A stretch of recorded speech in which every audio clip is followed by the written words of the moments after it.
Monica? Monica, akin na yan! Huwag mo sunugin yan! Tigilan mo na! Nababaliw ka na eh! Monica! Ate! Hindi sabi totoo yung lalaki yan! Tumigil ka na! Monica, totoo siya. Nakita ko siya 2 beses. Niligtas niya yung buhay ko. Mahal ko siya! Tumigil ka na sabi! Monica, maawa ka naman sa akin! Elsa? Tita Elsa! Ano ginagawa niyo? Baka ba naman, Monica? Ito na nga lang yung kaligayahan ng ate mo. Aalisin mo pa? Tita Elsa. Ate. O, Sharina. Elsa.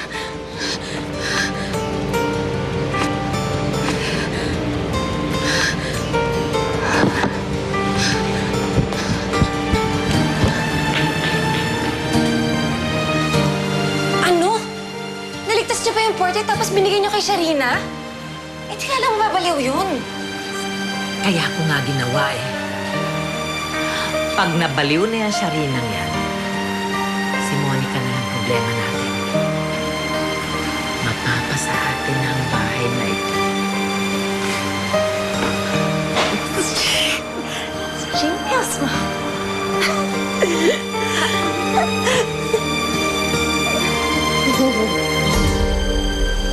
Dadalawang isip ka sa kasal natin? Bakit? Si ate kasi, napapansin ko kung ano na yung ginagawa niya. Sinasabi niya, parang Bakit hindi natin ipa-doktor? sinabi ko na yan eh. Pero wala. Sabi niya hindi naman daw siya nababaliw. Wala namang mga baliw na umaaming baliw sila eh.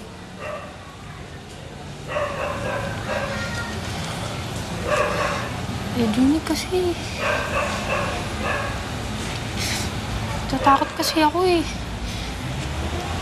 Eh, alam mo naman na kami na lang ni ate magkasama, di ba? So, ayoko naman na may mangyari sa kanyang masama.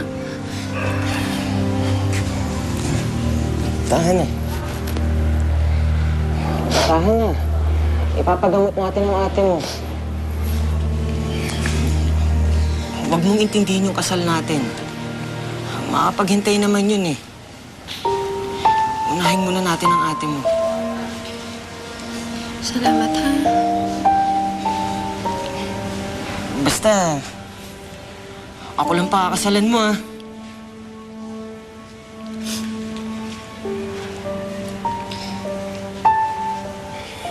Hindi kita mata.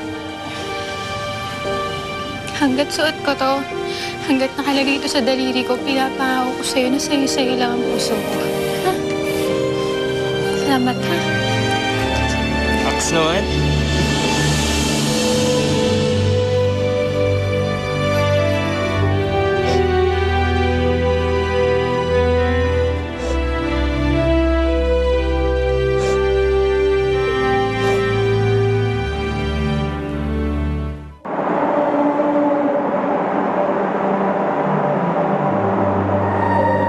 Nasaan si Arlan?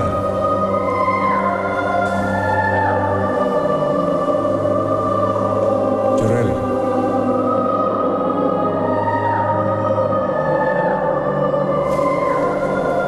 May nakatakdasang sunduin.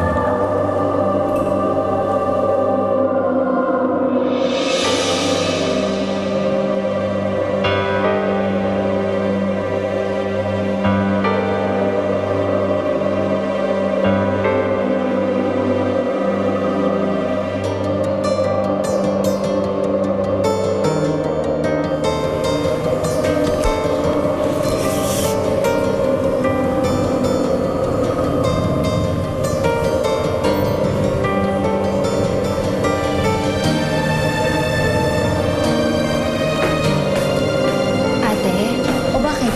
May bisita ka? Sige, baba na lang ako.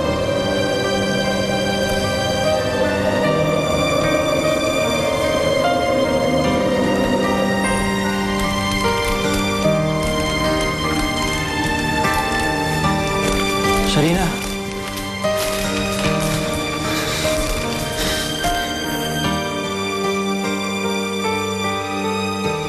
Okay ka lang? Sorry ngayon lang ako nakupunta. Kahapon ko lang kasi nabalitaan yung aksidente mo. Salamat. Pero buti man okay ka lang.